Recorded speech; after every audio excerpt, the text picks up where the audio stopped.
Volvemos a Diálogo Abierto, lo habíamos adelantado, Paola, para hablar sobre las barras bravas. En la primera reunión que ha tenido hoy el gobierno con los dirigentes de fútbol, se ha determinado que la próxima fecha, tanto Alianza como Universitario, jueguen sin sus barras en las tribunas populares. Claro, todo debido pues a lo que sucedió este fin de semana. Lamentablemente 2 menores de edad han resultado heridos, uno de ellos de gravedad.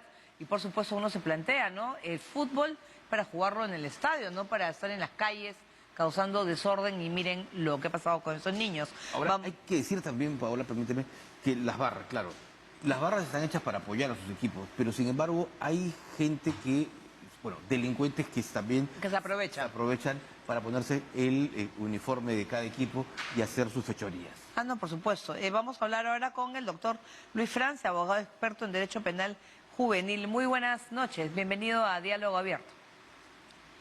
Hola, Ricardo, buenas noches, ¿cómo están?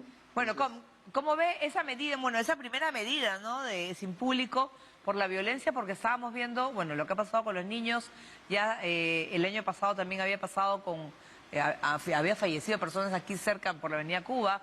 Es el fútbol, que debería ser deporte, se convierte luego en violencia en las calles. Exacto, estamos frente a lamentables hechos que originan la muerte de personas inocentes, ¿ok? Porque por más que puedan decir que estos chicos pudieran haber estado conjuntamente con otros, arengando a uno u otro equipo, eso no implica, ¿ok?, que la consecuencia de esos actos, que pudieran ser ilícitos, deriven la muerte de una persona, ¿ok? Entonces estamos ante hechos lamentables. Respecto a su pregunta en concreto, a mí me parece una medida bastante inocua. Eso no va a impedir que las barras ingresen a los estadios, eso no va a impedir que personas, como ustedes indican, no solamente violentas, sino que en alguna ocasión también con relaciones delincuenciales, sigan haciendo lo que están haciendo, porque al final no les perjudica a ellos van a poder seguir ingresando. Claro. Tal vez les cuesta un poco más de entrada, tal vez, ¿no es cierto?, no ir a Popular no les sea más cómodo que ir a otros, pero finalmente van a ingresar. O sea, esta medida me da la impresión tiene un carácter más simbólico que efectivo. Aquí hay diversos niveles de atención que deben establecerse, así que me parece que no sería la solución. Ahora, cuando usted habla de medidas inocuas, se refiere, doctor Francia, a que no van a Popular, pero se pueden ir a Oriente y a Occidente. Igualmente van a estar presentes en los estadios.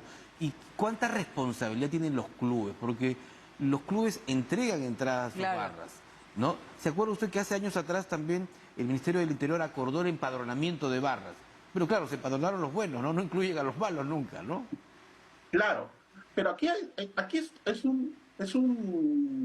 es una situación que tiene varios responsables. Efectivamente, los clubes son responsables de establecer quiénes son sus barristas, de establecer las medidas de control en relación a los ingresos, la prohibición de ingreso de ciertos objetos, etcétera, etcétera, de guardar la seguridad al interior del establecimiento penitenciario y sus alrededores. El tema es que, claro, cuando se está un poquito más lejos, el problema continúa. ¿Por qué? Porque se ha hecho costumbre de que las barras comiencen a transitar desde varios kilómetros, incluso antes, para llegar al estadio. Y ahí hay un tema muy concreto, ¿ok?, sobre este punto, el tema de los corredores de seguridad. Es decir, si va a ir un grupo numeroso de personas a un estadio, es claro que ese grupo de personas no puede ir por cualquier lado. Tiene que haber una ruta segura, ¿ok?, mediante la cual ellos procedan a dirigirse hacia ese espacio. Si es conocido que hay una zona que alberga a personas que son contrarias a ese equipo, es evidente que no se debió permitir el ingreso a esa zona. Claro. Porque evidentemente iba a originar un enfrentamiento. Es decir, hay aspectos muy concretos en relación a medidas para hacer frente a este tipo de situaciones. Ahora, por otro lado, los clubes, efectivamente, el club podrá decir, bueno, no sucedió en el estadio, pero ¿hasta dónde abarca mi responsabilidad? Claro. 1 cuadra, 2 cuadras, 10 cuadras, 1 kilómetro. Y ahí también yo creo que en cierto momento hay que ser responsables de los clubes de esto. Claro. Porque claro, estamos lamentando vidas, efectivamente, y es doloroso. pero también que hay afectación al patrimonio. Claro. También se destruyen lunas, carros, infraestructuras. Claro. Hemos visto a los Casas, vecinos de tanto de los equipos conocidos que son los grandes perjudicados con los clásicos. sobre todo los de la Molina. ¿No? De La Molina, acá en La Victoria también. Entonces, lo que es que eso ya deja de ser deporte. Usted que es experto pues en derecho penal juvenil, esos chicos así tengan 16 también tienen responsabilidad. También hay que sancionar, deben asumir lo que están haciendo, porque si yo me voy a ver un partido, la fiesta es en el estadio, no es disparando, haciendo, no sé, pues de actos delincuenciales en la calle. O sea, se aprovechan de eso para poder hacer otras cosas. Exacto. Ahora, efectivamente, ojo, las barras están conformadas por adultos y por adolescentes. ¿Sí? El adulto que comete un ilícito, disparar, matar, destruir, originar disturbios, tiene una penalidad. El adolescente de 14 a 18 años que comete algún ilícito de eso también tiene responsabilidad. Se los procesa. Eso es clarísimo. Si se detiene una persona y hay elementos probatorios suficientes para decir, bueno, él disparó, él apuñaló, él destruyó, él agredió a otra persona, efectivamente hay un proceso bajo las garantías que tiene un adulto también, que va a derivar posiblemente en una internación. Y la internación puede ser hasta 6 años u otras situaciones adicionales, dependiendo del contexto y la situación en específico, ¿verdad? Sí, hay respuestas específicas sobre ese punto. Doctor Francia, el Ministerio Público ha difundido un tuit en el que señala que se ha dispuesto 9 meses de prisión preventiva contra Kevin Huarcaya, investigado por presunto delito de disturbios, justamente a raíz de estos hechos que estamos viendo en pantalla. ¿Qué configura el delito de disturbios y cuál es la sanción? Y si es, digamos, la mejor medida que se está dictando o se está solicitando a través de la Fiscalía. A ver, el delito de disturbios es la afectación a la tranquilidad, a la seguridad mediante actos de violencia en espacios públicos. ¿Ok? Por lo tanto, configura tanto para un espectáculo deportivo, como tal vez para una manifestación, una protesta social inadecuadamente llevada. El delito de disturbios es bastante... O sea, se configura en varias situaciones. Pero ojo, habría que ver con detalle el caso. Efectivamente, tal vez lo que más a mano haya tenido el Ministerio Público en estos momentos es el tema del disturbio, es decir, la participación en actos de violencia contra personas, contra bienes, en un espacio público. Pero lo que aquí seguramente está desarrollando la investigación es para ver si esto se amplía a lo que sería un homicidio. Evidentemente tiene una pena mucho mayor. Claro. Porque aquí lo que estamos hablando, tal vez de un homicidio o intento de homicidio o lesiones graves. Depende de cómo se configure o cómo se presenten los elementos probatorios en este caso en concreto. Claro, y además hay distritos como Santa Anita, nos estaban comentando que estaban planteando la posibilidad de evitar que puedan desplazarse de las barras bravas por sus calles. No sé si ya en bus o ya... Prohibir el desplazamiento, ¿no? Por las calles. Entonces, porque al final... Yo, por ejemplo, un domingo me voy a comprar tranquila y me encuentro con una de ellas, o ser víctima, como ocurre, ha pasado. Sí, o usted tiene la mala suerte de justo haber adquirido un departamento, un inmueble, es a media cuadra del camino donde están ellos. Ya, claro. ¿No? O en el mismo camino. Entonces, claro, está sujeta a que ese día, durante, supongo, 3, 4, 5 o más horas, usted no puede movilizarse, deberá evitar salir del lugar y demás. Ok, a ver, ¿qué origina eso? Lamentablemente, el espectáculo, el fútbol. ¿Ok? Bueno, los clubes también son responsables de ello. Porque finalmente, ese riesgo para las personas se origina a partir de una actividad que está desarrollándose. Un partido de fútbol. Si el partido de fútbol no se desarrollara, no existiría ese riesgo.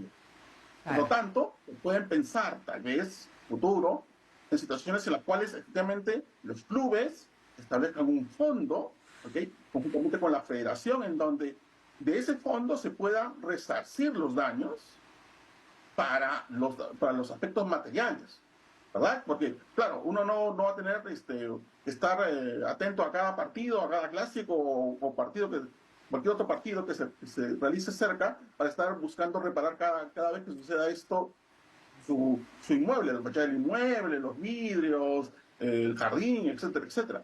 Hay que pensar, por lo tanto, en una solución mucho más de fondo, ¿no?